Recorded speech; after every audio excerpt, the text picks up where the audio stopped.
नमस्कार दोस्तों, आपका स्वागत है अपने YouTube चैनल PFP में। आज हम बहुत महीनों के बाद पोर्टफोलियो रिव्यू करने वाले हैं। बहुत लोगों ने हमें रिक्वेस्ट की कि सर पोर्टफोलियो रिव्यू थोड़ा थोड़ा करते रहिए, बहुत कुछ सीखने को मिलता है यहाँ से। तो चलिए देखते हैं ये पोर्टफोलियो में क्या सिखा कर जाता है। तो टोटल इन्वेस्टमेंट किया गया है 6,10,000 का, करंट वैल्यू चल रही है 6,18,000। मामूली 1% का प्रॉफिट हमें दिखाई दे रहा है। सबसे पहला स्टॉक जो परचेस किया गया वो है HDFC बैंक, 9 क्वांटिटी 1248 के प्राइस पर 11,000 का इन्वेस्टमेंट किया है। 12% का प्रॉफिट भी हो रहा है, बहुत ही अच्छी बात है, बहुत ही अच्छा स्टॉक है लॉन्ग टर्म के लिए। ICICI बैंक में 27 क्वांटिटी 438 के प्राइस पर ऑलमोस्ट 12,000 का इन्वेस्टमेंट है, 28% का प्रॉफिट हो रहा है, ये भी लॉन्ग टर्म के लिए एक अच्छा चॉइस है। नेक्स्ट स्टॉक है SBI, 800 क्वांटिटीज परचेस की है 380 के प्राइस पर, 3 लाख से भी ज्यादा का इन्वेस्टमेंट किया गया है और 10% का आपको यहां पर लॉस भी हो रहा है। ये मेरे हिसाब से आपके पोर्टफोलियो की सबसे बड़ी गलती है,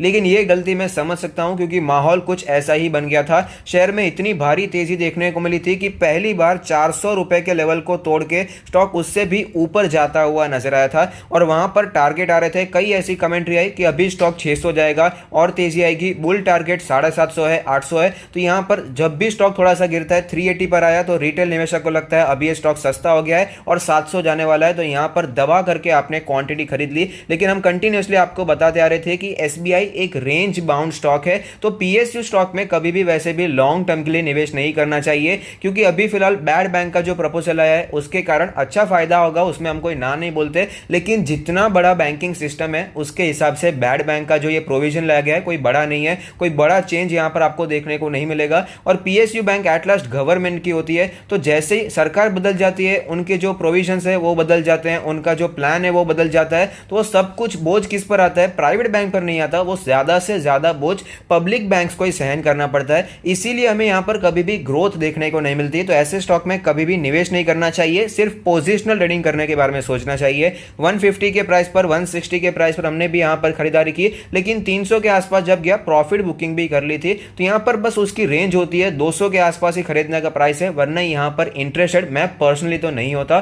तो ये मेरे हिसाब से आपके पोर्टफोलियो की सबसे बड़ी गलती है कि आपका पूरा पोर्टफोलियो 6 लाख का है और उसमें से आधा इन्वेस्टमेंट आपने SBI में कर दिया है। तो ये गलती से सीखना होता है और आगे बढ़ना होता है। नेक्स्ट स्टॉक है येस बैंक, 300 क्वांटिटी परचेस की है 25 के प्राइस पर, 7,500 का इन्वेस्टमेंट किया है, 41% का आपको भारी लॉस हो रहा है। लेकिन मेरा मानना है अभी देखिए येस बैंक के लिए जो बुरी चीजें थी ऑलरेडी हमें फैक्टर्ड इन होती हुई नजर आई है। अब यहां पर डाउनसाइड पोटेंशियल कम है, अब होगा तो अपसाइड पोटेंशियल ही दिखाई देगा। मेन जो रीजन था जिसके कारण येस बैंक की इतनी ज्यादा धुलाई हुई वो उसका मैनेजमेंट था। अभी मैनेजमेंट बदल गया है, मैनेजमेंट रिटेल पर फोकस कर रहा है, तो ये अच्छी बात है, हमें यहाँ पर अच्छी ग्रोथ देखने को मिल सकती है। एटलीस्ट फिलहाल तो हमें स्टेबिलिटी तो मिल ही जाएगी। नेक्स्ट स्टॉक है SBI कार्ड, 17 स्टॉक है 755 के प्राइस पर, 19% का प्रॉफिट हो रहा है। अच्छा स्टॉक है, लॉन्ग टर्म के लिए कंटिन्यू होल्डिंग करना चाहिए, क्योंकि फिलहाल तो क्रेडिट कार्ड का जो यूजेज है अभी इंडिया में बहुत ही कम है। 100 लोगों के पीछे सिर्फ 4 क्रेडिट कार्ड है और यूएस के नंबर से आपको पता है 100 लोगों के पीछे 300 से भी ज्यादा क्रेडिट कार्ड है। तो आप समझ सकते हैं कितना बड़ा डिफरेंस है, कितना बड़ा मार्केट है इंडिया में अभी भी ग्रो होने के लिए। नेक्स्ट स्टॉक है HDFC लिमिटेड, 5 स्टॉक्स है 1789 के प्राइस पर, 9,000 का इन्वेस्टमेंट है, 40% का प्रॉफिट हो रहा है। लॉन्ग टर्म के लिए ऑफकोर्स आपको कंटिन्यू होल्डिंग करना चाहिए, अभी भी हाउसिंग डिमांड रहने वाली है, यहां पर अच्छा ग्रोथ आपको देखने को मिलेगा, वैसे भी मार्केट लीडर स्टॉक है। TCS में आपने 12 स्टॉक्स खरीदे हैं 2,800 के प्राइस पर, 33,000 का इन्वेस्टमेंट है, 11% का प्रॉफिट हो रहा है। लॉन्ग टर्म के लिए कंटिन्यू कीजिए। फिलहाल इसके रिजल्ट्स भी आए हैं और रिजल्ट्स भी हमें डिसेंट देखने को मिले हैं, तो आपको यहां पर लॉन्ग टर्म के लिए कंटिन्यू करने के बारे में सोचना चाहिए। इन्फोसिस में 25 क्वांटिटी 1015 के प्राइस पर 25,000 का निवेश किया है, 37% का प्रॉफिट हो रहा है। लॉन्ग टर्म के लिए कंटिन्यू करना चाहिए, क्योंकि फिलहाल IT सेक्टर बहुत ही ज्यादा फेवर में दिखाई दे रहा है। यहां पर डॉलर का प्राइस भी आप देख सकते हैं स्ट्रांग होता हुआ नजर आता है। ये इकोनॉमी के लिए अच्छी बात नहीं है, लेकिन IT स्टॉक्स को फेवर करते हैं। और फिलहाल अगर फिर से लॉकडाउन हो जाता है, जिसके चांसेस मुझे पर्सनली कम दिखाई दे रहे हैं, हालांकि महाराष्ट्र में लॉकडाउन हुआ भी है, उसमें रेस्ट्रिक्शन स्ट्रिक्ट किए गए हैं, लेकिन IT सेक्टर को इससे ज्यादा हमें प्रॉब्लम होता हुआ नजर नहीं आएगा। अशोक लेलैंड 80 क्वांटिटीज 150 के प्राइस पर 12,000 का इन्वेस्टमेंट किया है, 23% का आपको लॉस हो रहा है। तो अभी प्राइस थोड़ा सा ऊपर जरूर है, लेकिन फिलहाल अभी डिमांड बढ़ती हुई नजर आ रही है और अशोक लेलैंड अपने सेक्टर में एक अच्छा काम करने वाला स्टॉक है, तो यहां पर आप लॉन्ग टर्म के लिए कंटिन्यू कर सकते हैं। बाकी क्या आपने ज्यादा इन्वेस्टमेंट नहीं किया है, ऐसा नहीं है कि 2-3 लाख लगा दिए तो ज़्यादा टेंशन लेने की जरूरत नहीं है। आपने कोई बहुत ही बुरी थर्ड क्लास कंपनी में पैसे नहीं लगाए तो आपको यहाँ पर निश्चिंत होकर इन्वेस्टेड रहना चाहिए।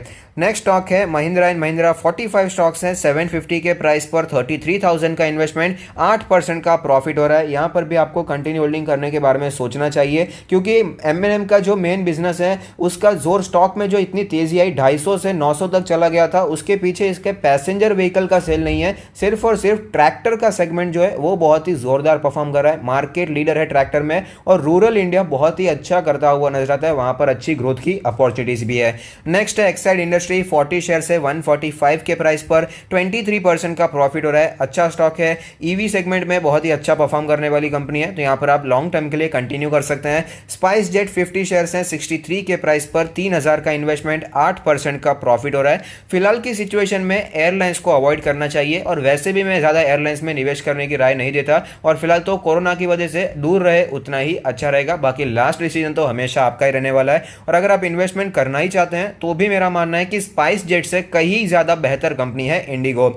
नेक्स्ट स्टॉक है हिंदुस्तान यूनिलीवर, 10 स्टॉक्स हैं, 2143 के प्राइस पर 21,000 का इन्वेस्टमेंट किया है, 14% का प्रॉफिट हो रहा है। लॉन्ग टर्म के लिए कंटिन्यू कीजिए। फिलहाल वैसे भी 2-3 सालों से एचयूएल में हमें कंसोलिडेशन देखने को मिल रहा है, तो अभी फिलहाल बेचना नहीं चाहिए, पकड़ कर रखिए। अच्छी कंपनी है, वैल्यूएशन इसके सेक्टर के साथ ही चलता है और मार्केट लीडर स्टॉक है, डिविडेंड यील्ड भी 1% के आसपास का मिल जाता है, तो बेहतरीन स्टॉक है, ब्लू चिप स्टॉक है, कंटिन्यू कीजिए। नेक्स्ट स्टॉक है गोदरेज कंज्यूमर, 10 स्टॉक्स हैं, 687 के प्राइस पर 5% का प्रॉफिट हो रहा है, तो ये भी ओवरऑल एफएमसीजी में एक रीजनेबल कंपनी है जहां पर निवेश करने के बारे में सोचा जा सकता है। मेरा पर्सनली मानना है कि एचयूएल काफ़ी बेहतर कंपनी है, ब्रिटानिया है, नेस्ले है, डाबर इंडिया है जहां पर हम निवेश कर सकते हैं, तो गोदरेज कंज्यूमर को मैं इन सभी के बाद प्रायोरिटी देना पसंद करता हूं। नेक्स्ट स्टॉक है पिडिलाइट इंडस्ट्री, 15 शेयर्स हैं, 1576 के प्राइस पर 23,000 का निवेश, 14% का प्रॉफिट हो रहा है, तो यहां पर आपको कंटिन्यू होल्डिंग करना चाहिए। मार्केट लीडर स्टॉक है, बहुत ही अच्छी कंपनी है, अपने सेगमेंट में बहुत ही अच्छा परफॉर्म करते हैं और यहां पर अच्छी ग्रोथ वाली कंपनी भी दिखाई देती है। इसका आप पास्ट परफॉर्मेंस देख सकते हैं, बहुत ही डिसेंट परफॉर्मेंस हमें यहां पर दिखाई देता है। नेक्स्ट स्टॉक है ओएनजीसी, 60 स्टॉक्स हैं, 135 के प्राइस पर 8,000 रुपीज का इन्वेस्टमेंट किया है, 25% का लॉस हो रहा है। मेरा मानना है ये जो पीएसयू स्टॉक है वहां पर आपको निवेश कम करने की कोशिश करनी चाहिए। पीएसयू स्टॉक्स में कौन से जो ज्यादा डिविडेंड यील्ड आपको देते हैं वहां पर ग्रोथ के चांसेस कम हो जाते हैं, क्योंकि गवर्नमेंट की कंपनी से गवर्नमेंट को इनकम चाहिए तो डिविडेंड बांटना ही पड़ता है, लेकिन उसके कारण क्या है, कंपनी का कैश कम हो जाता है, कंपनी ग्रो नहीं कर पाती और वैसे भी ऑयल सेक्टर से थोड़ा सी दूरी बनाकर रखेंगे तो ही ज्यादा अच्छा रहेगा। पीएसयू में अगर आपको निवेश करना ही है तो कुछ ऐसे स्टॉक्स में कीजिए जिनका फ्यूचर काफी अच्छा दिखाई दे रहा है, जैसे कि एसबीआई कार्ड है, आईआरसीटीसी है, एसबीआई लाइफ है, ये सब स्टॉक्स थोड़ा ग्रोथ फोकस करते हैं। आपको एकदम 5% या 6% का डिविडेंड यील्ड दिखाई नहीं देगा, तो कंपनी के पास कैश होता है जिससे वो ग्रो होने की कोशिश करते हैं।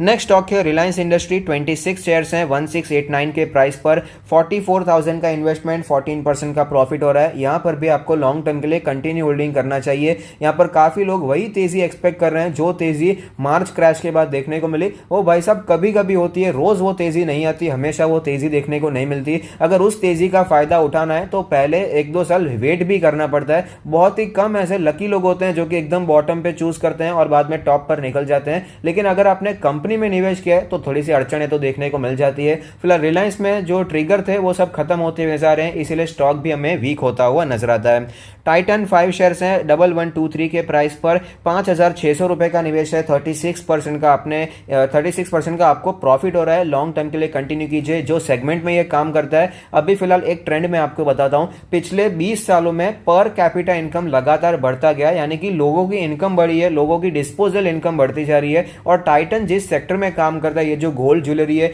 हर टाइम लोग जरूरत के लिए नहीं खरीदते, ये शौक के लिए खरीदते हैं। इसका जो वॉच का सेगमेंट है, इसका जो आईवेयर का सेगमेंट है, ये सब वो सेगमेंट है जहां पर लोगों के पास एक्स्ट्रा इनकम होती है तो यहां पर खर्चे किए जाते हैं। बाकी ये कोई हम क्या कहते हैं, एसेंशियल सर्विसेज नहीं है जिसके लिए खर्चा करना ही करना पड़ेगा, लेकिन फिलहाल लोग शौक पालना चाहते हैं और उसके लिए खर्चा करने के लिए भी तैयार हैं, लोगों के पास इनकम है, तो इसकी जो सेल्स है हमें लगातार बढ़ती हुई नजर आएगी। इंडिया में अगर आपको विश्वास है तो टाइटन एक बहुत ही बेहतरीन स्टॉक है। नेक्स्ट स्टॉक है आईटीसी, 100 शेयर्स लिए हैं, 250 के प्राइस पर 25,000 का निवेश किया है, 16% का लॉस हो रहा है, लेकिन यहां पर मैं तो आपको यही राय दूंगा कि लॉन्ग टर्म के लिए होल्ड कीजिए। आईटीसी एक सेफ है, ज्यादा यहां पर साइड के पोटेंशियल कम है। उसका रीज़न है क्योंकि कंपनी काफ़ी ज़्यादा चेंजेस कर रही है। जो डाउनसाइड हुआ है वो सिगरेट की वजह से हुआ, लेकिन फिलहाल एफएमसीजी में काफ़ी ज़्यादा शिफ्ट होने की कोशिश की जा रही है। एफएमसीजी के अलावा बाकी एग्री बिजनेस पर भी ज़्यादा फोकस हमें दिखाई देता है और वैल्यूएशन बहुत ही चीप है और इसका डिविडेंड यील्ड काफ़ी अच्छा है। तो यहाँ पर आप लॉन्ग टर्म के लिए कंटिन्यू कीजिए, उसमें कोई घबराने वाली बात नहीं है। नेक्स्ट स्टॉक है हिंडाल्को, 40 शेयर्स हैं, 146 के प्राइस पर, 6000 का इन्वेस्टमेंट, 139% का शानदार प्रॉफिट हो रहा है, बहुत ही अच्छी बात है। ये अभी फिलहाल जो साइक्लिकल स्टॉक्स हैं जैसे कि मेटल स्टॉक, सीमेंट स्टॉक, ये जनरली बुल रन में बहुत ही अच्छा करते हैं। जब क्रैश के बाद जब मार्केट में लिक्विडिटी पुश की जाती है, फिलहाल कैसा हुआ वही हुआ है, क्रैश आया और इकोनॉमी को हैंडल करने के लिए मार्केट में लिक्विडिटी डाली गई, तो ऐसे समय पर ये साइक्लिकल स्टॉक्स ही ज्यादा अच्छा परफॉर्म करते हैं।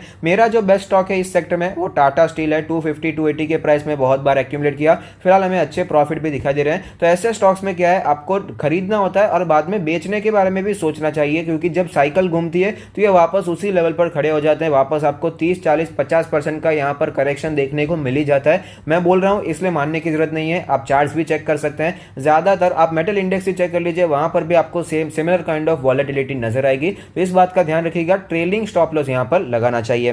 तो यही था पोर्टफोलियो रिव्यू। अगर आप भी अपना पोर्टफोलियो रिव्यू करवाना चाहते हैं तो ये तो बस एक बेसिक रिव्यू था, लेकिन अगर आप एलोकेशन वाइज रिव्यू करवाना चाहते हैं, एक स्टॉक में कितना एलोकेशन है और कितना होना चाहिए आइडियली, एक सेक्टर में कितना एलोकेशन आपने किया है और आइडियली कितना होना चाहिए, large cap, mid cap, small cap में कितना है, कितना होना चाहिए,